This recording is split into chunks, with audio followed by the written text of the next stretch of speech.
اسی قرآن میں ہے اب ترک جہاں کی تعلیم، جس نے مومن کو بنایا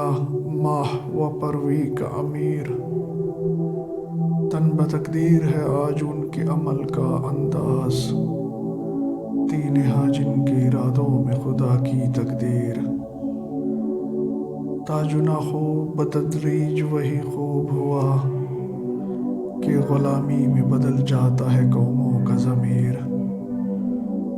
ڈاکٹر علامہ محمد اقبال فرماتے ہیں، قرآن مجید نے مسلمانوں کو ایمان کے ساتھ عمل صالحہ، جدوجہد، صحیح فہم اور جہاد کا حکم دیا تھا۔ چنانچہ اس تعلیم کی بدولت مسلمان دنیا میں حکمران بن گئے، لیکن غیر اسلامی تصوف کے زیر اثر اگر مسلمانوں نے قرآنی تعلیمات کو پس پش ڈال دیا اور ترک دنیا کا غلط اصول اختیار کر لیا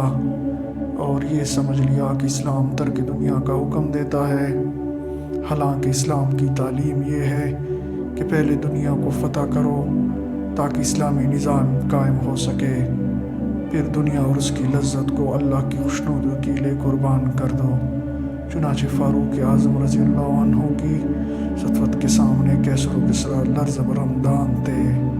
لیکن وہ پیوند لگی ہوئی قمیص پہنتے تھے اور چٹائی پر سوتے تھے۔ ایک زمانہ تھا جب مسلمان اللہ کے لیے زندگی بسر کرتے تھے، اس کا صلہ انہیں خدا نے یہ دیا تھا کہ ان کے ارادوں میں مشیت یزدی پوشیدہ تھی، یعنی وہ جس طرف نکل جاتے تھے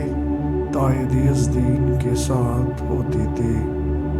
لیکن جب مسلمانوں نے احکام الہی سے روگردانی کر لی تو اللہ نے بھی ان کو بلا دیا، اور آج ان کی حالت یہ ہے کہ عمل صالح سے کنارہ کر کے تقدیر پر بھروسہ کیے بیٹھے ہیں، حالانکہ خدا کی تقدیر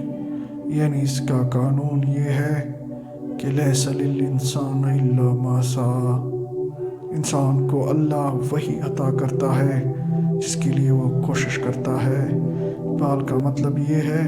کہ مسلمانوں نے تقدیر کا غلط مفہوم دماغوں میں جاگزین کر لیا ہے۔ وہ اس انقلاب کی وجہ بیان کرتے ہیں کہ ایسا کیوں ہوا، یعنی بے عملی جو بہت بری بات تھی وہ اچھی کیسی ہو گئی۔ اس کا جواب یہ دیتے ہیں کہ غلامی ایسی لعنت ہے کہ اس میں قوموں کا ضمیر بدل جاتا ہے، یعنی جب کوئی قوم اپنی بدعمالیوں کی بدولت غلام بن جاتی ہے تو اس کا معیار خیر و شر بھی بدل جاتا ہے، وہ اچھی باتوں کو بری اور بری باتوں کو اچھی سمجھنے لگتی ہے۔ مسلمانوں کو دیکھ لو، جہالت، رسوم پرستی، تقلید کور، اسراف، تناسانی، عیاشی، یہ سب بری باتیں ہیں، لیکن مسلمان ان کو اچھا سمجھتے ہیں۔ علم، محنت، اصرار، اتحاد، کفایت شعاری اور ایمانداری، یہ سب اچھی باتیں ہیں، لیکن مسلمان ان باتوں سے دور بھاگتے ہیں۔